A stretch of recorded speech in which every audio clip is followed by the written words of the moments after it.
So, ayan po, magandang araw po sa ating lahat at welcome again po sa ating vlog sa araw po nito. So, andito po kami ngayon sa isang barangay dito sa aming bayan, sa hometown po namin dito sa Quiapo, Nueva Ecija. So, meron kaming ipapakitang property po dito na meron pong sukat na 4 na hektarya po ito. Sabihin natin 4 hectare mo or less na lang po dahil hindi po namin nakita yung ganyan dokumento.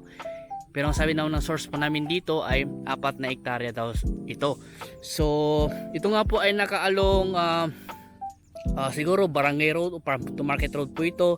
Ito po yung way na papunta po sa Provincial Road.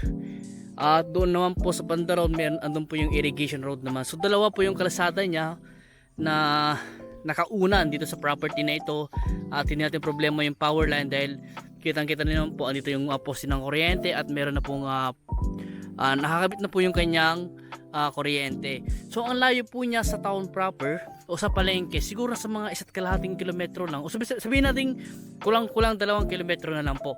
Estimate lang naman po yun. So ito yung way papunta po doon.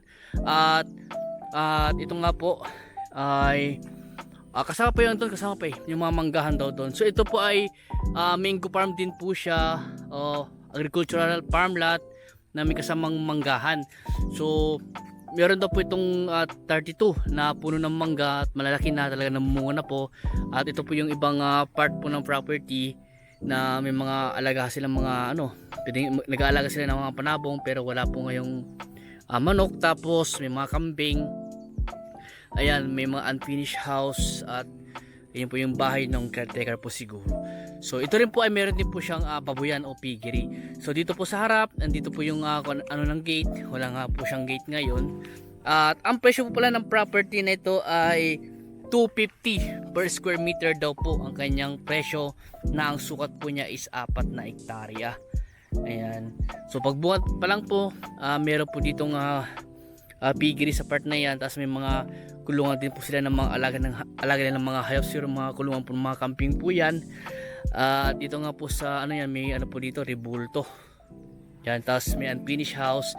Ito nga po yung ibang farm nila. Tapos meron pa pong kubo doon na rin po, silungan din po siguro ng caretaker na binabantayan yung mga manggahan po niya.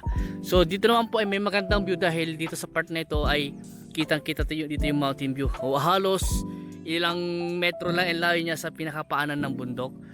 Ayan. So tignan po natin kung gaano kaganda yung view po niya dito. May mountain view ka na. Mountain view. May mountain view. Ayan, may mountain view ka na. Tapos yung kanyang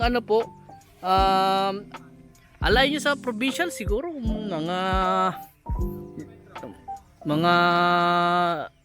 wala po boss, baka pa yan, baka 300 meters lang ganun. Provincial.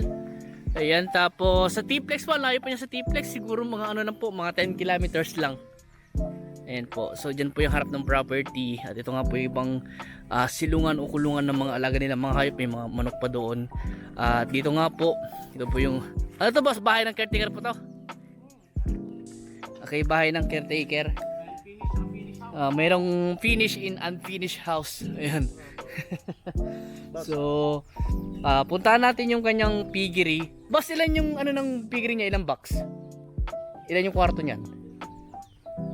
Tapos ilan yung niya, ilan yung kasya diyan na baboy? Yung inahin 20 ang kasya diyan. May kulungan pa doon sa kabila. Yan. Ay, sa bunga. Yan. So ito po yung kulungan ng baboy nila na wala na po yatang wala na po sila alaga ngayon.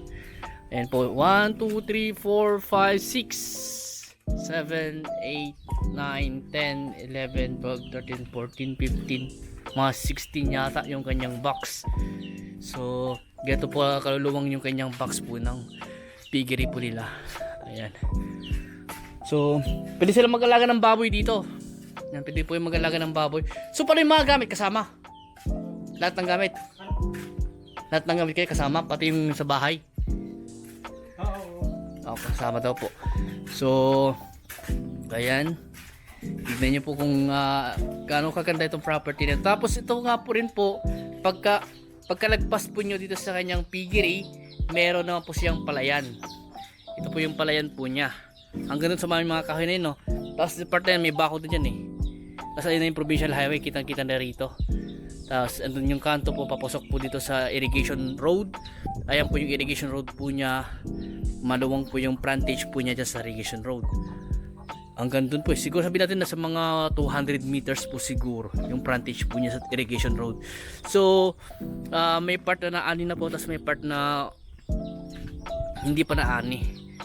Tapos ilan kaya yung ano niya, palaya niya? Ilang hektarya kaya to? 2 hektarya. 2 hektarya, tapos estimate nating inaanin to siguro na sa mga 200 ka ban din, mahigit. Pero depende po sa variety po ng palay yan. Tapos may lalaki ng mga bunang papaya. Tapos may mga sagingan po dito. Ayan po. Yun nga po, tignan nyo po, kitang kita po yung bundok. Talang halos kadikit na po ng property yung paanan po ng bundok. Ayan. Tapos malakas naman po yung mga signal po dito. Tignan nyo naman po, may mga cell site po dyan sa part na yun. May mga cell site po. Ayan po, may mga cell site po dyan sa tuktok ng bundok. At yun yung unfinished house, may mga kubo pa doon. Tapos may deep well to, may deep well. Ilan yung deep well kaya niya? Isa lang. So isa lang na po yung deep well dahil yun nga po ang source of water pa na isang source of water pa dito yung irrigation canal. Tapos andyan po yung daloy ng tubig na galing sa dam.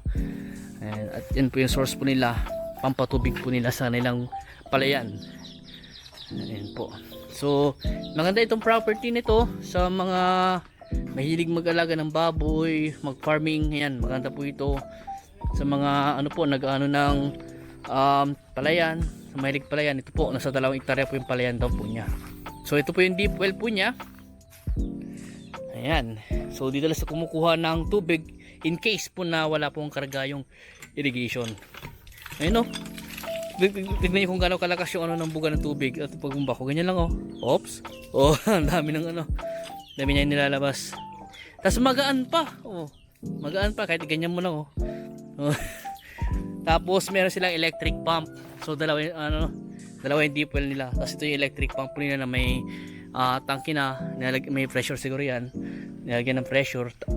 Tapos ito nga po yung bahay ng caretaker po. Tapos ito yung dirty kitchen nila. Ayan, kubo. Tapos yung ng bahay ng caretaker. At ayan, pasilip ko lang po sa inyo yung kusina. Ayan po. So ayan, ito yung kubo o bahay ng caretaker. Ayan. Naka-aircon pa oh. Naka-aircon pa. At ito nga po, meron pong ang tawag dito, grotto ba? Ayan. So tapos ito nga po yung unfinished house po nila. So maganda rin po i-develop to sa mga mahilig po sa mga farm resort, mga ganyan. Pwede naman po. Ayan, tapos doon po meron din pong kulungan doon kulungan natin ng baboy din yung part na yan. Tapos ito yung alagaan po nila ng mga manok nila, mga panabong. Tapos ayun po yung manggahan po niya. Ayan, so punta natin yung manggahan niya. Ayan, so ito na po yung manggahan po niya. At may kalsada na rin po papunta po sa kanyang mango farm. At nabato-bato na rin po siya, so hindi naman siya mahirap puntahan. Pwede nga lakarin lang So andun lang naman yung gate sa part na yan. Andun lang yung gate. So ito po yung ibang portion niya ng property, ibang part. At ito nga po ang meron pong kubo. Ayan po yung kubo ng caretaker po. Tapos dito nga meron silang upuan, gandang mahupo dyan pag hapon na nagre-relax na lang dyan. At ito may kuryente rin dito Ayan. So ito po yung fish pan po niya. Nakalimutan ko lang sabihin, meron po pala siyang fish pan. Isang malaking fish pan po ito. Nakikita nyo po sa drone video po yung fish pan po niyan. Kung sakali nakuha na po ni Boss Jason. So ito po yung fish pan po niya. Papakita ko sa inyo. Ayan. Maluwang yung fish pan po niya, maluwang. Hindi ko lang po sure kung meron po laman ito. So ito na po yung manggahan po niya. Ayan. Ilan yun andito? 25 to 25 yata. 26. Tapos yung andun pa. So 26 yung mangga andito. Tapos dun sa may bahay ng caretaker, may mga mangga dun. Nasa 7 yata daw yung andun eh. Ayan. So medyo pa-slope po siya konti. Mas mataas yung mangga niya kasi dito sa kalsada. Ayan po. So may mga kabahay pa pala dito. Ayan. Hindi ko lang po sure kung south pa rin po ng property ito. Kasi ang sabi naman po sa amin ng source dito, hanggang dito lang to sa may manggahan. So ibig sabihin, yung mga bahay dyan, ibang property na yan. So pwede silang, or dumadaan sila dito sa ginawang kalsada na ito. So ibig sabihin ito ay barangay road po. Barangay road. At may mga bahay dito. Tapos may power line ulit dito. Tapos ang boundary daw dito sa may manggahan. Tapos dito sa may fish pond. Ayan po. So maluwang tong property na ito. Yun nga po sabi sa amin na 4 na hektarya. Talagang maluwang po yung 4 na hektarya. Doon pa lang po sa part na kinagkuhanan ko ng video, maluwang na po dun eh. Tignan nyo naman po yung kanyang fish pond kung yun nga po kung gaano kaluwang. Oh. Tapos tabi pa ng bundok. Ang ganda ng view.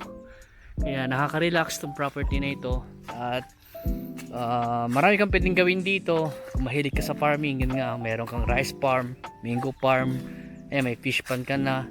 At pwede ka rin mag-alaga ng mga panabong na manok kung mahilig kang sa manok na panabong. So pwede kang mag-alaga dyan. May piggery pa. Yan.